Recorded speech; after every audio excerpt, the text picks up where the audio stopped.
This podcast is made possible by Planful. Hello, this is Chris Greiner here with Zeta Global, and you're listening to the CFO Thought Leader Podcast. This is episode 842. Current market environment, you really need to be on top of your costs, on top of your workforce and headcount planning and your CapEx. And so, we're just obsessed in the details right now because every dollar matters, right? And you really want to be able to extend your cash runway as long as possible and make sure you're being super prudent with the capital you're putting to work. And so we're spending a lot of time truly understanding at a very micro level, where are we spending money? Why are we spending money?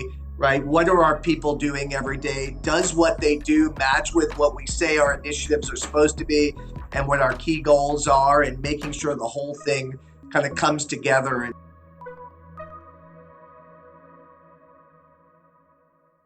Hi, it's Jack. On today's show, we speak with Ross Muken, CFO of Sophia Genetics.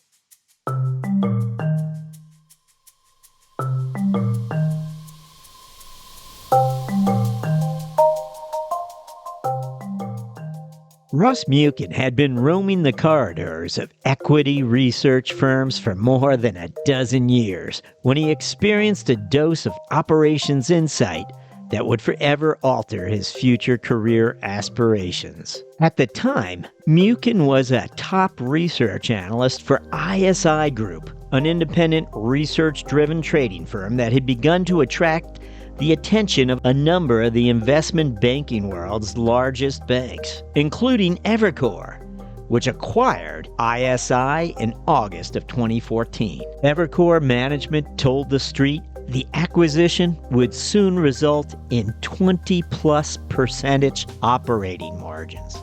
However, for Muken, who at the time helped spearhead the firm's healthcare and life sciences practice, it became apparent that the margin target would not be achieved by cost synergies alone. On today's episode, Ross Muken tells us about the tactical move that drove margin expansion and led him to move to the operations side of the business. Our talk begins after this.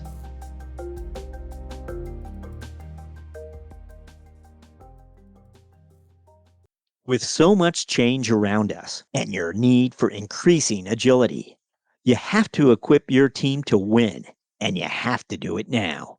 Join over 1,300 companies of all sizes using Planful to help plan and execute with greater confidence.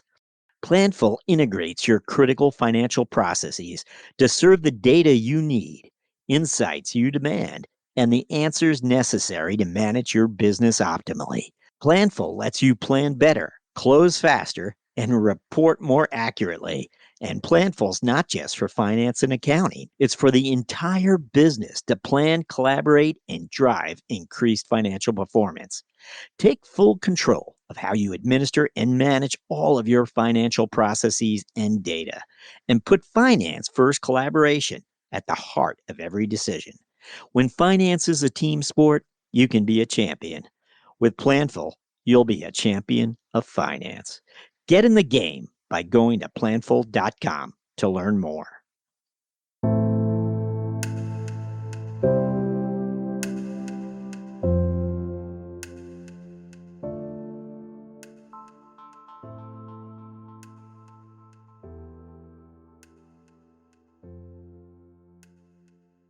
Hello, we're speaking with Ross Muken, CFO of Sophia Genetics. Ross, welcome.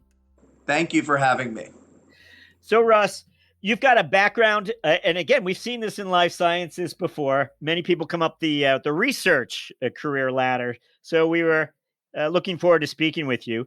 If you wouldn't mind, we always kick off by asking our guests to look back and try to identify and share some of those experiences they feel really prepared them ultimately to step into the CFO office. What comes to mind for you? Thanks. So for me, I started out my career in investment banking, right, advising on mergers and acquisitions. And through that portion of my career, I got exposure to tremendous CFOs, right, and got to see a number that really had both strategic mindsets and also were incredibly detailed around where their industries were going, and were very thoughtful around, again, from an M&A perspective, how other assets coming together could really advance the business and also drive shareholder value. So starting in that vein, it kind of started to explain to me a bit about what is needed, right, to actually drive and create value in a company sustainably.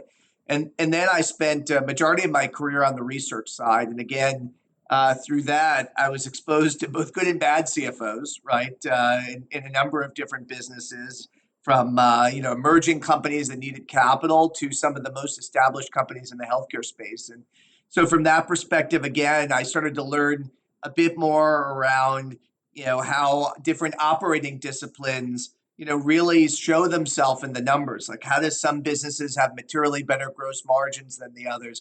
How does some businesses consistently drive organic growth and meet their forecasts, and others really struggle, right? And so, and how does some scale, right? And that's probably one of the biggest challenges, I think, for any business, any CFO, is how do you go from a small business with 100 or 200 people to a massive entity? And over time, I was privileged to get to work with a number of leaders and other businesses that really, went from, kind of fledgling companies that had small technology disruption to now, gigantic entities that now dominate the space, like a Thermo Fisher or United Health.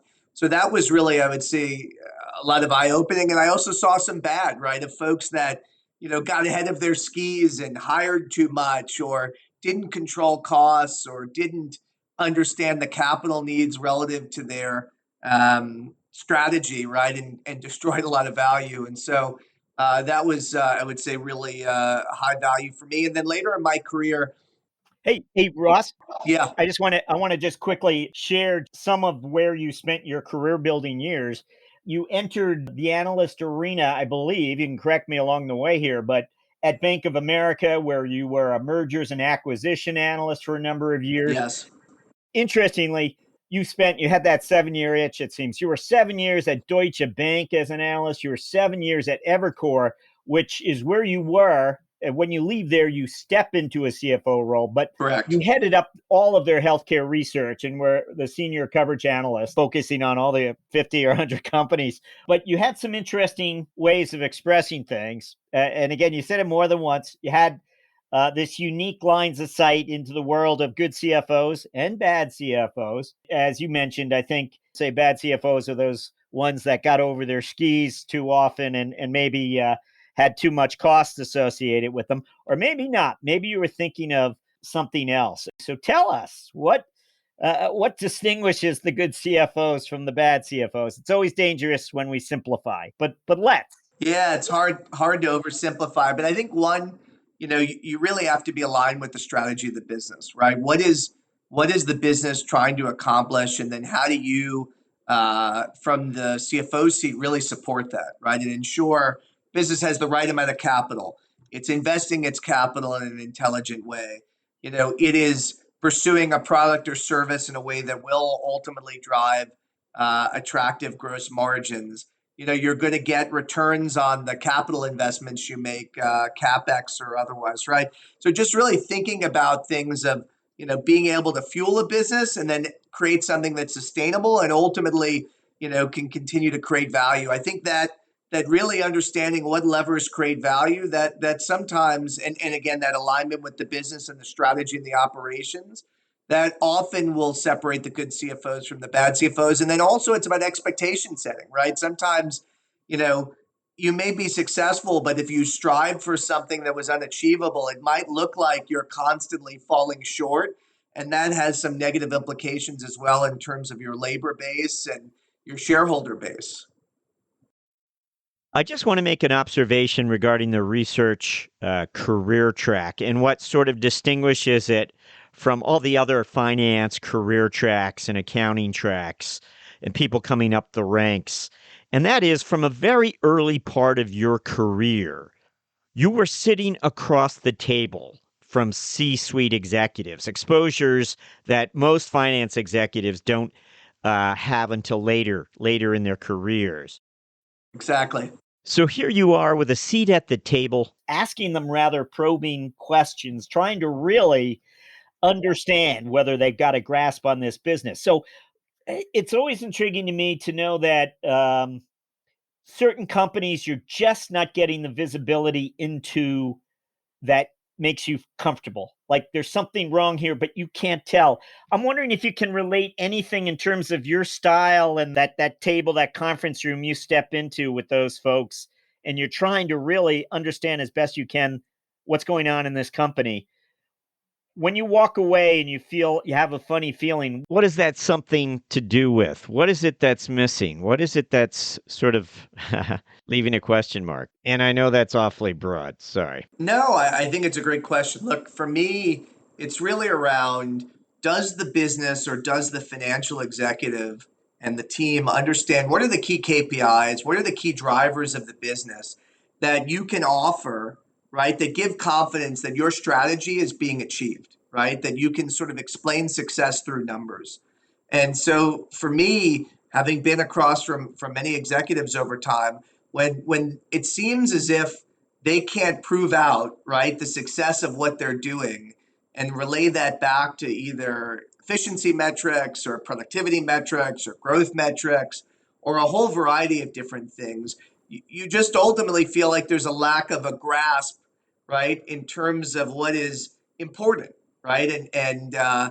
Sometimes, and it doesn't mean you need many, right? It could be actually a few certain key elements that's like, look, this is how we judge success. This is how we judge if we're doing well, if we can create value, if we're financially in a great place, right? And I think sometimes what I've seen is either there's so many metrics that you can't tell what's actually important, which is always concerning, or it feels like it's the wrong things that they're looking at. And it's like, wow, for the type of business you have, how you're judging success doesn't really make sense, right? And for me, those are always two watchouts. For those times when it was both the CEO as well as the CFO at the table with you, and maybe I don't know if that happens all the time, but for those times, you had this unique opportunity to observe the chemistry between the two, how the CFO yields to the CEO. And sort of like you're saying, sometimes the CEO might be the visionary and has a way of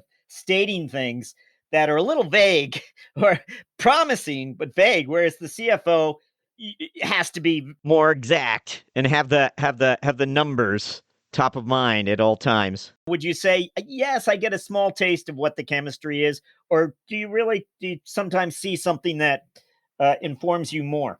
Yeah, look, I think it's really important that the CEO, the CFO have a great relationship, right? Because if the two aren't in tune, it's going to be quite challenging, I think, for the entire organization. If I think back in my career and experience, there was a team at Illumina, Jay Flatley and Christian Henry. Illumina is now a $40 billion behemoth in the healthcare space. These guys were so intertwined, so step for step, almost like you would expect two sports stars playing together, right? That really complement each other. The skill sets came out, and each was a bit different in terms of what their expertise were, really where they excelled. But when you put the two together, they were better, right? And they demanded better out of each other. And it ultimately resulted in an incredibly successful business. I think it's super crucial when you don't have sort of common understanding with your peer executives, particularly the CEO and the CFO. It makes it so hard to execute, right? It makes it so hard to get the rest of the organization to understand where you're going and how they should be judging themselves. And I think often, you can see when someone's not on the same page, and it's always disconcerting. And I would assume it would be the same way for an investor. How do they achieve that, do you think? Sometimes it's natural, but often enough, it's just putting in hours and hours, I would think, together at some level that you know how to have that rapport that transmits Sure. to others. Yeah. Look, I think in an ideal situation, right, it's kismet, right? The two meet and are perfect, a perfect match. But rarely does that happen, right? You normally have to work on it, like any relationship, right? You have to spend time together, as you said. But to me, it's really around open and honest communication and listening. One of the big things I've learned over my career is you really need to become a great listener, right? And I think if you can do that and you can really, communicate with each other in very honest ways and learn from each other, then you'll grow together as a team, like, again, you would see in any sport. Some excellent insight there for us, Ross. Thank you for that. And I've interrupted you more than once, and I apologize. I think there might have been another milestone, if I'm not mistaken, that you'd like to share with us on your journey. Anything else? Sure. Yeah, the only other point I was going to add for me in my career, one of the more seminal moments is I sort of decided I wanted to become a CFO. I was part of a business called ISI, and we were actually acquired by Evercore.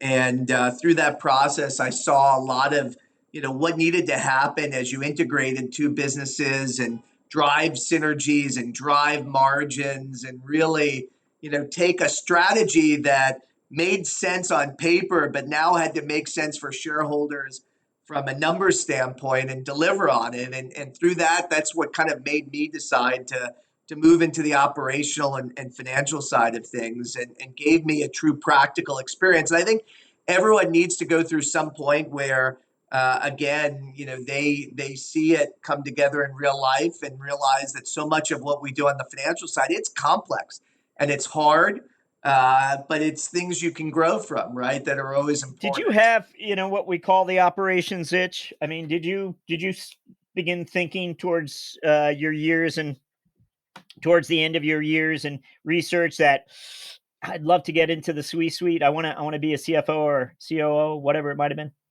I did.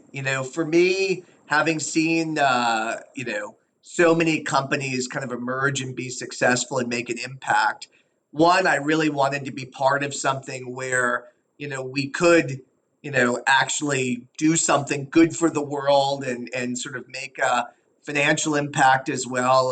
And being in healthcare a lot of my career in technology, there's a lot of room for that. But then also having spent so much time with some of the better companies in the space, like Danaher for me, which has the Danaher business system, which is sort of a iterative of Kaizen, right? And you see how these folks operate at just a completely different level than most others.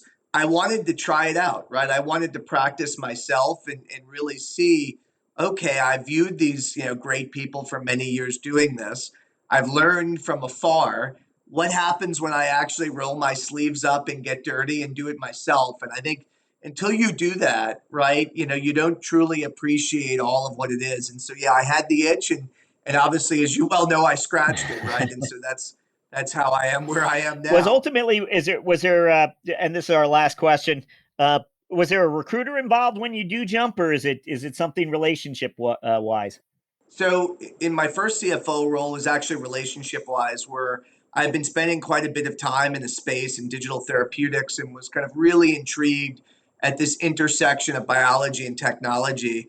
And then it was actually the CEO. I remember vividly, I was in China on a business trip, and he called me and said, "You know what? Have you ever thought about being a CFO?" And I said, "Actually, I have."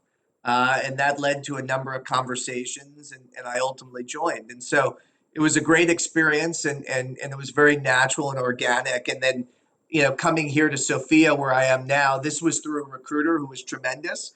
But I do think it was quite nice that my first move over actually happened in sort of a very organic sense, and I'm grateful for that. Well, we might have a few more career-related questions for you later on in the mentoring round, but right now, let's find out about Sophia Genetics. Tell us about it. What does it do? What are its offerings or future offerings?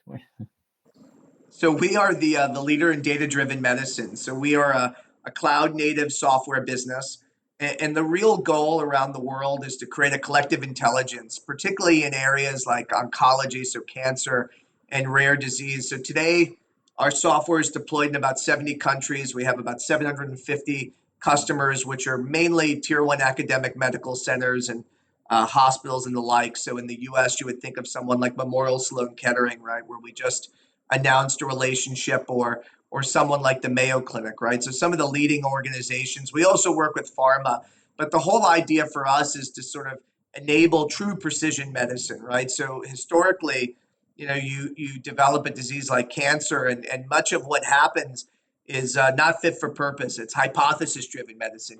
everyone with the same cancer is treated the same. And the reality is, it's just not how things play out, right? And so our view is, how do you use data at scale to really inform such that the patients of tomorrow can actually benefit from data that we learn from the patients of today?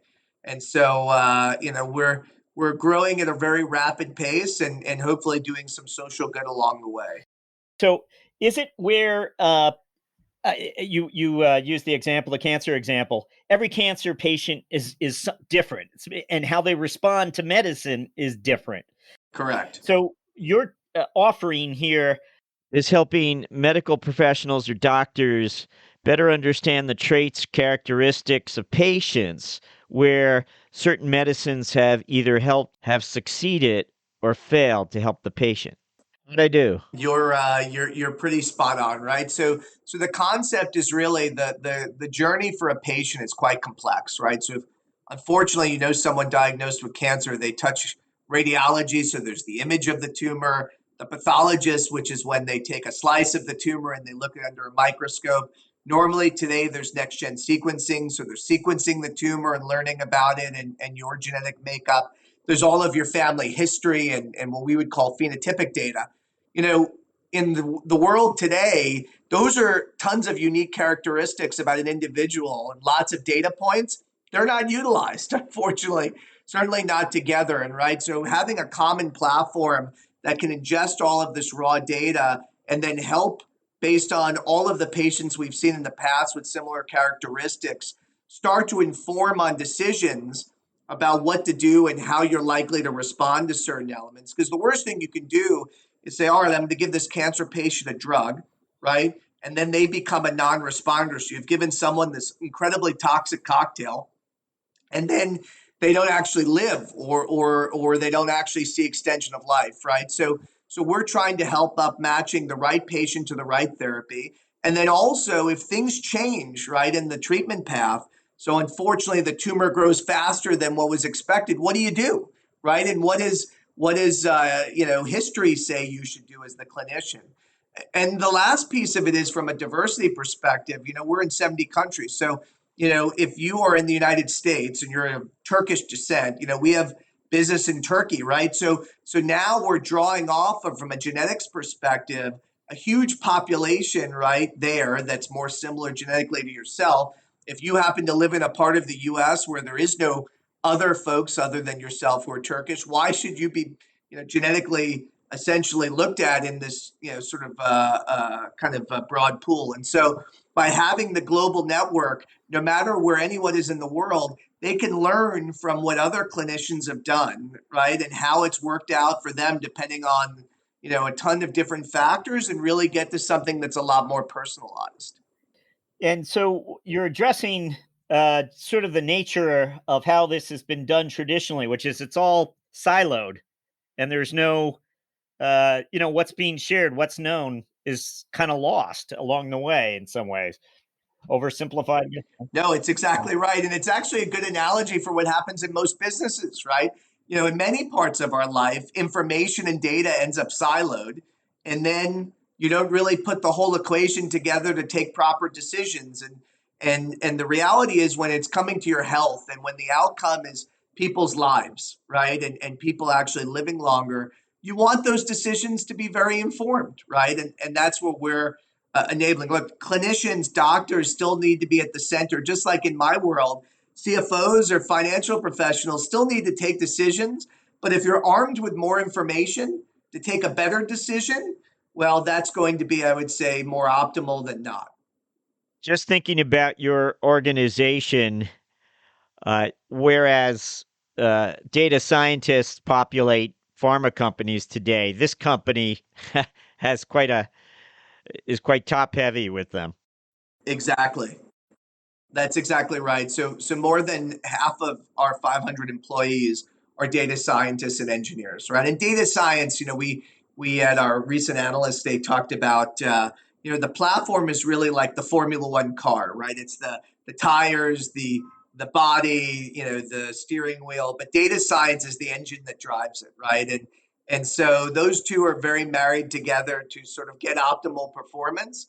And then you have obviously a commercial org and product and marketing and such, and obviously, G&A functions like finance and people and legal and regulatory and compliance. And then we also have a few folks, obviously, from the medical side of things. And increasingly, we'll have more there as we get deeper into kind of clinical aspects. But it's a really unique marriage of a number of disciplines under one roof. Can you give us maybe an abbreviated history of its capital structure? Where is this company along the food chain? Yeah. So we went public around a year ago, right? So now we're a publicly traded company, but historically we were venture funded. So the business was founded back in 2011 in Switzerland, and raised money and did a number of series of venture rounds in Europe primarily, and then came and listed in the Nasdaq in the United States, as I mentioned, in the last 12 months. So we've raised quite a bit of money over time, but I will tell you, growing up in Europe as a venture entity, a software and technology entity, it's much harder than the U.S. And so, you can see from that, we survived and got to where we are and at scale, and we're quite proud of it. So just from a timing point of view, you step into the CFO office in February 2021, and within 6 months, the company's public. Is that about right? Magic, yes. We through magic and hard work, we were able to come in and take the company public, and that was the genesis of my joining, and it's something I've always wanted to do. I've worked on many IPOs in public processes from the perspective of an advisor, right, or as an analyst, but never as a CFO. And it's one of those experiences, right, as a financial professional that's quite unique and special. And when we rang that opening bell, right, and my daughter was actually there, she was 7 at the time. It was one of the best moments I've had in my life and career. It was a huge culmination of many things, and obviously a big day for the company as well. Is going public? Was that the only path? Obviously not. It could have been an exit. It could have been a sale of the company. Why was it the right decision? For us, we were really at a place where there was still some scale up that needed to happen. We also, and from a capital access perspective, getting out of Europe into the U.S. public markets is attractive. I would also say the business was really hitting an inflection point, and so timing wise as well for its evolution to a public company, it had grown up quite a lot. I think the timing was quite good. And then lastly, I would say from a visibility standpoint, being a publicly traded entity does help, right? And again, growing up in Switzerland and France as a business and being super global, but also needing to penetrate the North American market, where our biggest total addressable market was quite crucial. And we got quite a lot of, I would say, visibility from coming to the markets here. And so it served a number of different purposes. You said that, I think you mentioned Sloan Kettering as having a partnership with them, or is it a customer, or is it a strategic alliance or something? Yeah, I would say again, for many of our larger partners, it truly is partnership, right? We're working with them in a number of different avenues, but at the end of the day, we're remarkably aligned around our common vision of what we want to do for the patient. And it's probably going to be, increasingly a more complex and multi-pronged relationship, in that there's a lot we can do together to really bring the expertise and the technology and the knowledge base of an institution like MSK, which is one of the top cancer centers in the world, such that it can benefit treatments everywhere. Again, I mean, we're in places in Africa and Guatemala, where, they don't have the research dollars or the expertise, unfortunately, that you have in a wonderful institution like MSK. And so how nice is it to be able to export that expertise and that technology to all parts of the world so that patients can benefit from leading treatments and leading approaches. So can you share with us, what are those numbers then in this business, and the types of relationships you have with customers? Where's the revenue? What numbers are you looking at? What is it that you are looking at to make certain you understand how it's performing? Sure. So we're a consumption-based software model, right, which has become much more popular over the last number of years. And so think about the consumption for us being data per patient, right, or data what we call per analyses. And so there are different prices, right, depending on how much data is being computed and stored, and then based on the insights that we're drawing and delivering back, right? So the more complex the data, the more complex the insights, the higher price per patient. And so what we're looking to do is what we call ad logos, which are new clients, right?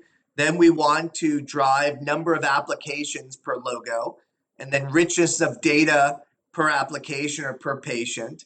And we look at ARPU, and which is revenue per user or revenue per entity. And then we'll also look at how many applications an institution is using. And we there, as part of our land and expand strategy, which is pretty traditional in software, really focus on the expand of driving what we call net dollar retention, which is, again, another core metric of same store growth. And so what you want is, okay, we're working with you in cancer. Now we're doing rare disease, right? Now we're seeing all of your patients. Now we're seeing all of your patients along a more complex set of data. And so over time, you're driving higher and higher, I would say, revenue output per patient. But then the institutions are getting back rich data sets that allow them to treat those patients increasingly better.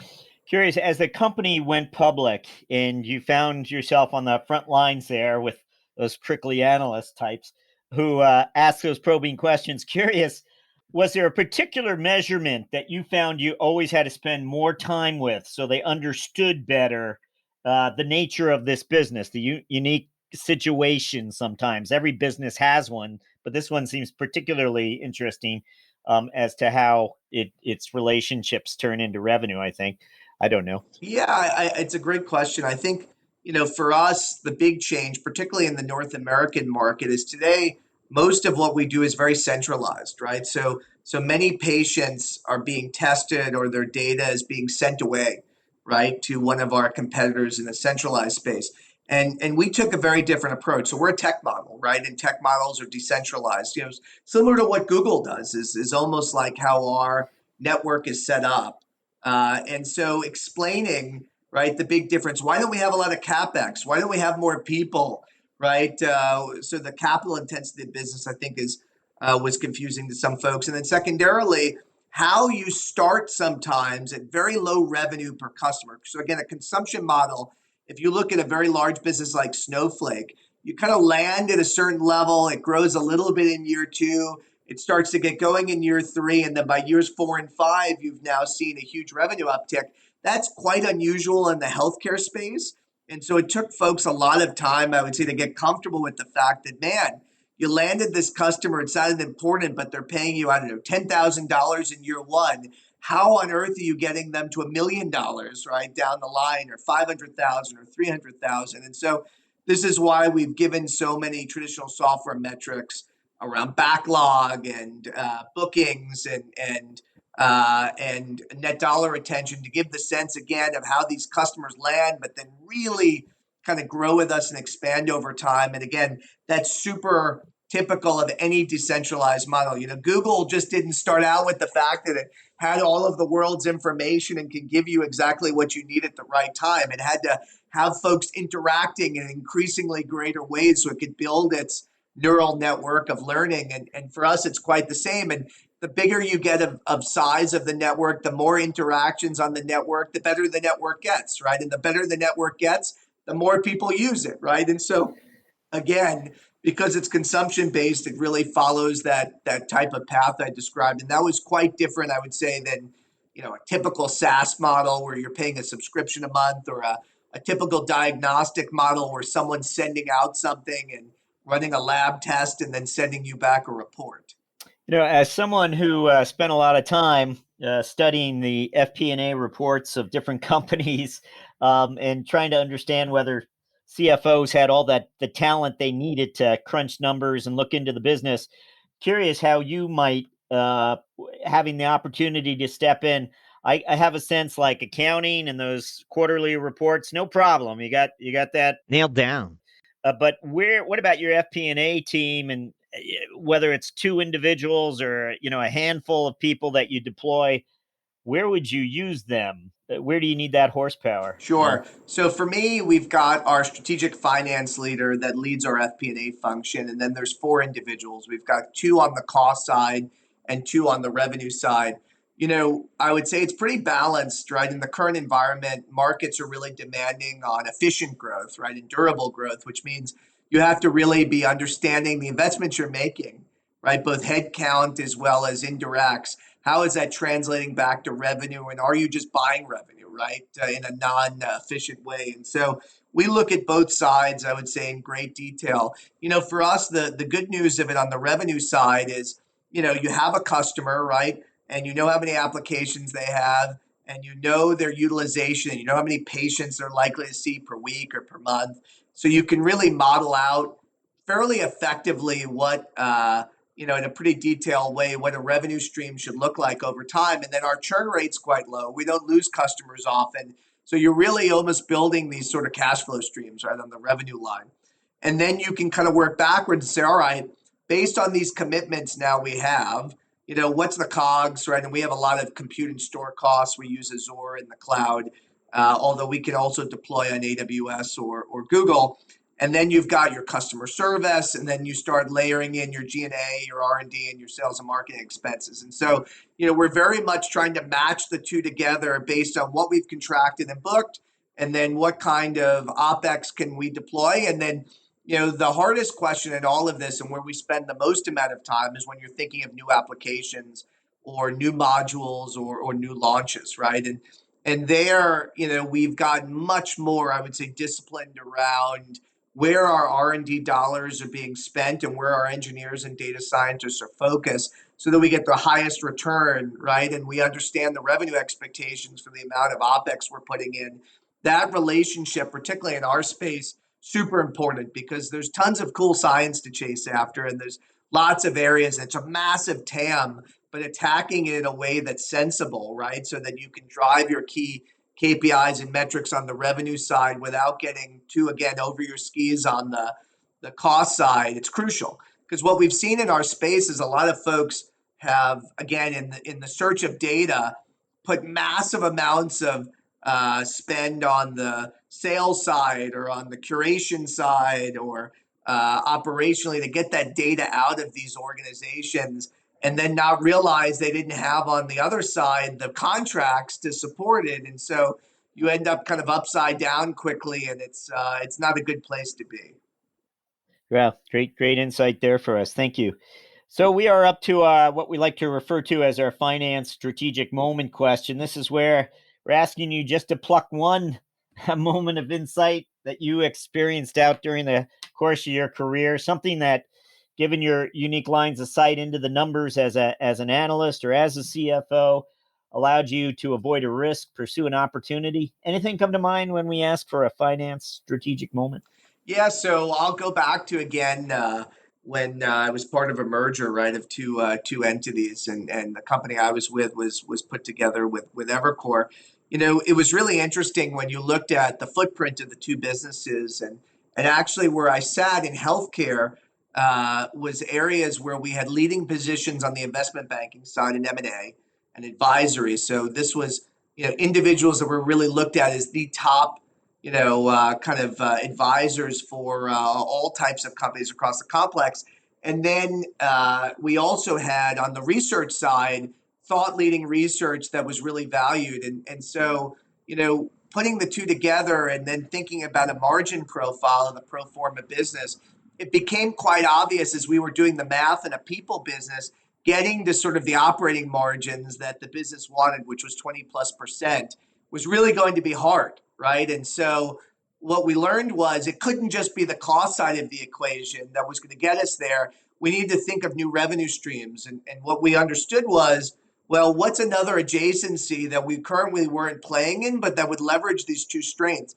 And it was the equity capital markets business. And so we really had to then step back and say, all right, what are the strategic investments, even though we had committed to the street around these margin targets on the merger, right? So putting more cost in doesn't feel great.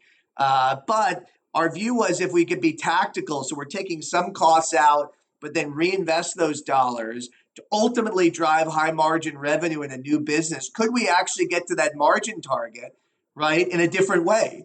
And so ultimately in healthcare, now we were somewhat helped by the boom in biotech, right, where there was huge capital raising needs.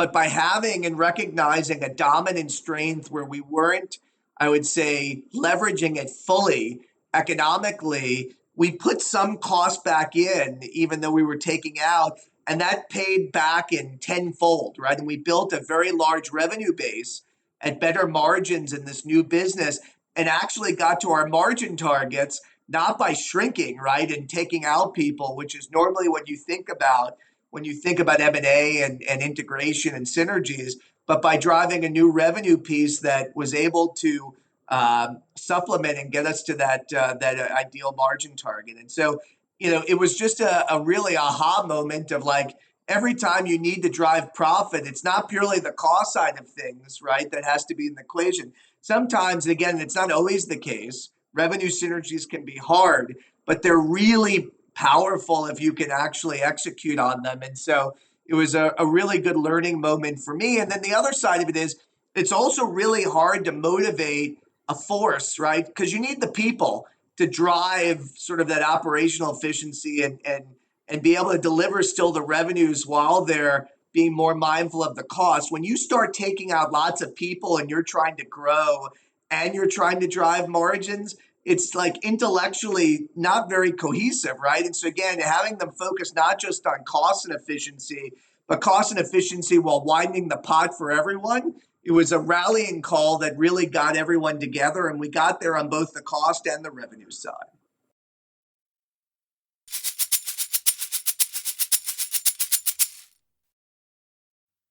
Hi, it's Jack. I hope you're enjoying our talk with CFO Ross Muken of Sophia Genetics. Ross Muken is just the latest CFO to be featured on our video blog. If you have not yet discovered how we are our video blog, you'll want to visit us at cfothoughtleader.com, and you'll find a whole portfolio of recent CFOs featured on video. Social media, without a doubt, has an appetite for video. So it's easy to share and find new listeners. Plus, we think you'll enjoy it. We'll now return to our interview with CFO Ross Muken. We are going to jump to our mentoring round, where I get to ask you several quick questions intended to inform and inspire future finance leaders. We want you to think back to that first 30 days after you stepped into the CFO office for the first time. So not at Sophia, but your first CFO tour of duty.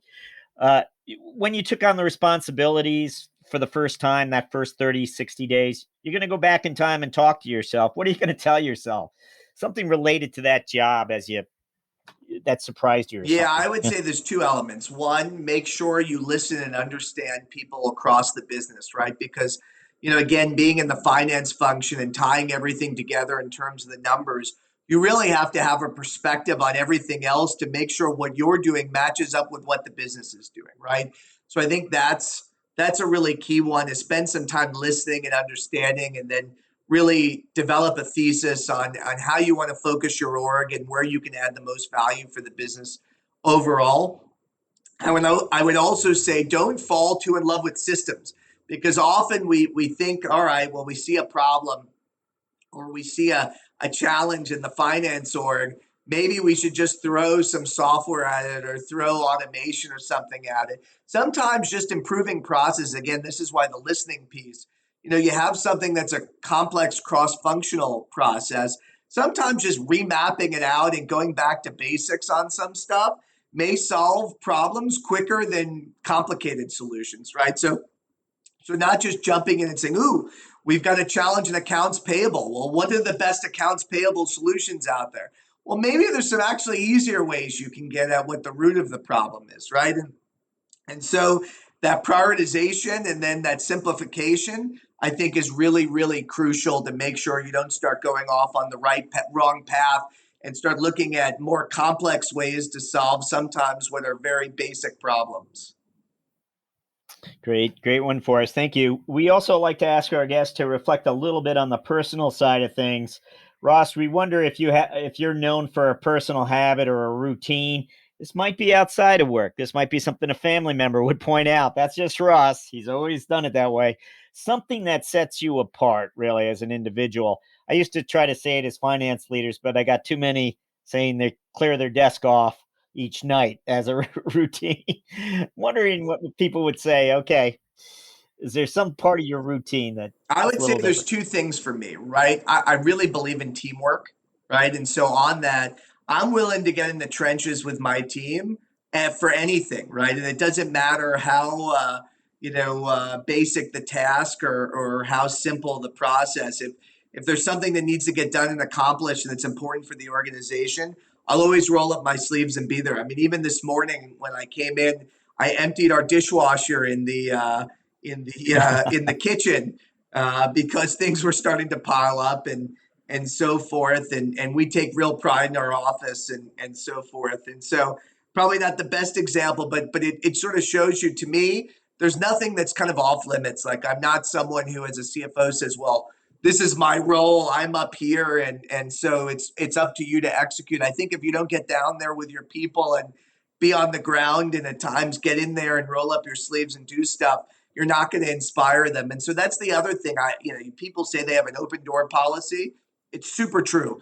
I love to just stop in and pop in and ask people about how things are going and what would you change and what do you want to do and what issues do you see in the business. And if people really feel that you're being true and genuine and why you're trying to connect with them and truly listen and make things happen. Again, a silly example in our Switzerland office, we had gotten rid of what they call baby foot, but it's the equivalent of a foosball table in one of the areas. And it was a place where people would congregate and actually talk about work and business. And so it was actually harming the collaboration a bit in the office. And they said, man, we would love that back. I said, the next day, a new one showed up. They were super happy, right? And so it's sometimes little things, unintended consequences, not listening, not understanding where your employees are. I do think having, for me, that open door policy and that communication is super, super crucial. Is there a book recommendation you might have for us? Anything? Doesn't have to be a business book. Might be something you escape with. Yeah, Don't know. I personally love, and this is more on the business side, everything that Ben Horowitz has written, right? He's got a couple of Yeah. really crucial books. But I think for anyone, particularly who's grown up or wants to be in a dynamic growth environment, he gives you a fantastic feel and understanding for how challenging it is to grow and scale businesses. And really, again, merges kind of some of the core things that are crucial to a successful CFO with what a CEO is going through and what some of the others in the org are going through. And so it really helps you have the perspective from a number of seats, which again, I think as a leader is really crucial. Yeah, I was just looking again. I was going to say the hard thing about hard Yes, things. great book, right? He's got that and a few others that are really really tremendous. Great selection for us. Thank you for that. And we finally like to ask you to look forward. This is our final question, promise. We're wondering what your priorities are over the next 12 months as CFO of Sophia Genetics. Yeah, so it's always a balance bunch, right? So for me, it's making sure we execute on our street commitments, right, as a public company, and we recently shared some long-term growth targets on the revenue side, and so my FP&A function with sales ops and the commercial orgs really play a crucial role in delivering on that. We also here at Sophia, the finance org is merged with BD, so business development comes to me. We have a ton of partnerships, and so continuing to build and grow those are crucial again to our overall success. And then I would say the other side of it, we talked a bit about it today, on the operational efficiency side, again, in the current market environment, you really need to be on top of your costs, on top of your workforce and headcount planning and your CapEx. And so, we're just obsessed in the details right now because every dollar matters, right? And you really want to be able to extend your cash runway. We are a loss-making business today. Extend your cash runway as long as possible, and make sure you're being super prudent with the capital you're putting to work. And so we're spending a lot of time truly understanding at a very micro level, where are we spending money? Why are we spending money? Right? What are our people doing every day? Does what they do match with what we say our initiatives are supposed to be? And what our key goals are, and making sure the whole thing kind of comes together. And so obviously, again, in the finance org, you play a really crucial role as that orchestrator of tying up those elements to the business to actually where the capital's going. And, I think sometimes when you're growing really fast, you lose a bit of touch with that. And, again, in today's environment, that's something investors will not accept. Ross Muken, thank you for joining us on CFO Thought Leader. Thank you so much for having me.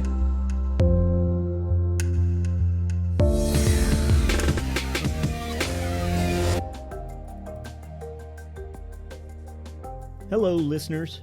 Do us a favor. Be certain to subscribe to CFO Thought Leader on Apple Podcasts, or if you're an Android user, check us out on Spotify or Google Play. If you like the show, please recommend it to a friend.